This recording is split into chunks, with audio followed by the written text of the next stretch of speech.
Bienvenue sur votre chaîne Akhbar al-Blad de Hassan Atlemsan. Les libertés de presse en Algérie, un tableau très sombre dessiné par la presse européenne.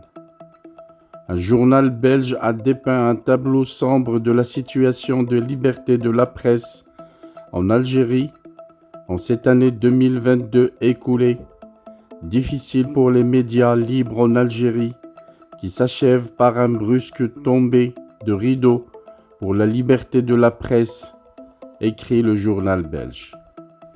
Le quotidien revient notamment sur la fermeture pour le moins spectaculaire, le 24 décembre dernier, des locaux d'un des derniers médias restés encore libres, Radio M, et l'arrestation le jour même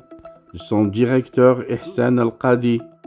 Une fin d'année sombre pour la liberté de presse dans ce pays. Radio M, qui fait partie avec le site Maghreb Émergent de l'agence Interface Média, était en effet le seul média à continuer à donner encore la parole aux opposants en défiant une censure de plus en plus pesante, indique le journal belge à grand tirage. Et d'ajouter, aucune explication officielle n'a été fournie à ce jour concernant cette décision, alors que le journaliste a été placé sous mandat de dépôt le jeudi 29 décembre, après avoir passé 4 jours dans une caserne des services de sécurité sur les hauteurs de la capitale. Même la presse locale n'y fait aucune allusion, signe que dans les rédactions algéroises, les réflexes d'autocensure sont toujours de mise. Ceci étant dit, l'onde de choc s'est largement répandue sur les réseaux sociaux, où l'on s'interroge sur les raisons de cet acharnement contre les derniers précarés de la presse indépendante et la brutalité avec laquelle s'est déroulée la mise au pas de Radio M a indigné même le camp où l'on ne partage pas forcément sa ligne éditoriale. Alors que dans les médias pro-gouvernementaux, on loue la volonté du pouvoir à lutter contre la subversion, tout le monde a compris que les décideurs veulent tout simplement museler la presse libre, souligne le journal belge, expliquant que cette interdiction de Radio M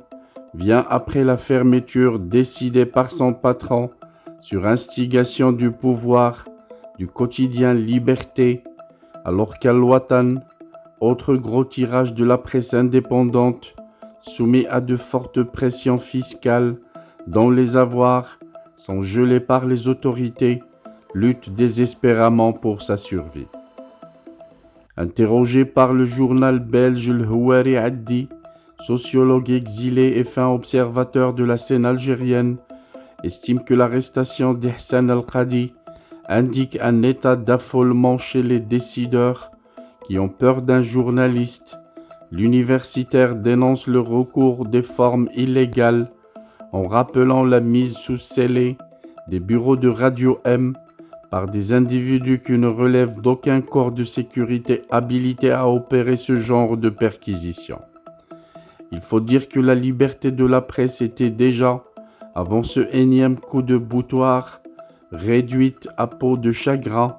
La presse traditionnelle a depuis longtemps cédé face à une foultitude d'influenceurs qui aujourd'hui font l'opinion en Algérie, fait encore noter le quotidien belge.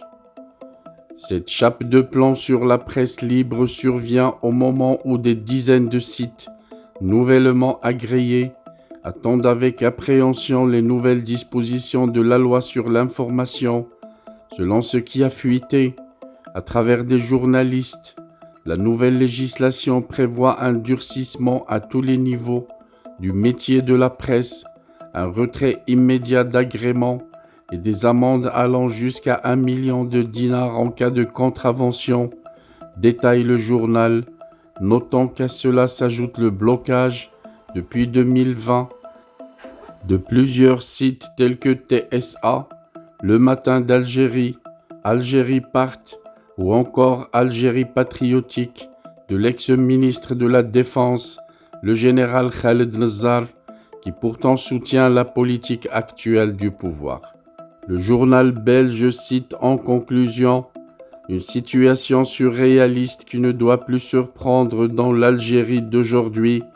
l'actuelle Algérie nouvelle dont parle le président Abdelmjid Tebboune.